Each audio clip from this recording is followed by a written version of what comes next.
প্রিয় বন্ধুরা, আজকে আমি একটি জটিল ডেলিভারি করলাম, যেটা গ্রামের অনেক লোকই থাকে, যেখানে অনেক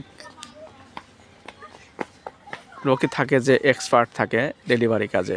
সেই এক্সপার্টগুলো যখন ফেল মারে তখন কিন্তু একজন কৃত্রিম প্রজনন কর্মীকে ডাকা হয়। সেই ডাকা মতেই আমি গিয়ে দেখলাম যে গরুটি প্রসব যন্ত্রণায় ছটফট করছে। তখন কি করব, তখন আমি গরুটিকে আস্তে করে দাঁড়ার পরে ডেলিভারি করতে গেলাম, কিন্তু গরুটা অতিরিক্ত উচ্ছৃঙ্খল। কী জন্য? এটা বকনা গরু ছিল, সেজন্যই খুবই শৃঙ্খল ছিল। তারপর আস্তে আস্তে আমি চেষ্টা করছি যে দেখি যে অনেকে টেনে টেনে পাটা বের করে নিয়ে আসছে। পরে পাটি আমি ঢুকিয়ে দিয়ে আস্তে আস্তে চেষ্টা করি, দেখি বাছুরের মাথা অনেক দূরে একেবারে নিচের দিকে আছে এবং খুবই জটিল আকারে ছিল। সেখানে আমি বহুতবার চেষ্টা করছি টেনে আনার জন্য, কিন্তু কোনো মতেই মাথাটা ছাড়ছে না। পরে আমি কি করব, আস্তে আস্তে চেষ্টা করলাম, অনেকক্ষণ ধরে চেষ্টা করছি। চেষ্টা করার পরে দেখা যাচ্ছে যে গরুটি, আমি সিদ্ধান্ত নিলাম গরুটি উল্টাতে হবে। তখন কি সবাই মিলে বললাম যে আপনারা আমাকে একটু হেল্প করেন, গরুটা উল্টাতে হবে।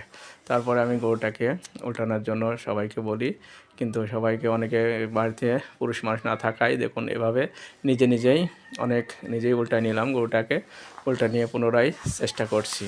তখন দেখা যাচ্ছে গরু আস্তে আস্তে দেখা যাচ্ছে মাথাটা এমন পজিশনে ছিল, ওখান থেকে মাথাটা সাধারণ কোনো লোক কিন্তু আনা সম্ভব ছিল না।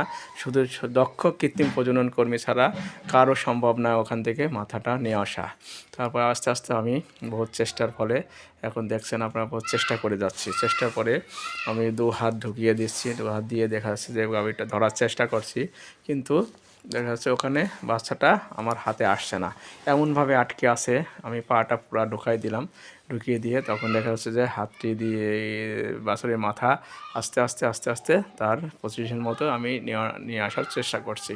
দেখতেও এখানে কোমরটা অতিরিক্ত চিকন থাকার কারণে কিন্তু এখানে বাছুরটি ধরে আনা সম্ভব হচ্ছিল না। তখন আমি আস্তে আস্তে চেষ্টা করছি এবং খুবই সুন্দরভাবে ট্রাই করে দেখছি। ট্রাই করার পরে অনেক পরিশ্রম হচ্ছে, আমার শীতের দিন গা প্রায় ঘেমে গেছে। এই খামারে গিয়ে বলছি আপনারা শুকনা ন্যাকড়া রেডি করেন এবং একটু পানি রেডি করেন। বাছুর প্রায় আমার হাতের মধ্যে। এই বাছুর অবশেষে সুন্দরভাবে বাছুরটি ডেলিভারি করলাম। এই বাছুর হয়েছে ইজাব অ্যালায়েন্সের সিমেন্ট দ্বারা প্রজননকৃত ছিল 437 নম্বর বুলের বাছুর। আসলে বাছুরটি দেখে খামারে সবাই খুশি এবং বাছুরটি অনেক বড় হয়েছে।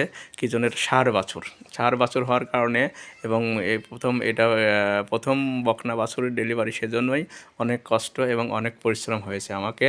এটা আল্লাহর রহমতে সুষ্ঠুভাবে বাছুরটি হয়েছে এবং বাছুরটি সুস্থ আছে, মাও ভালো আছে।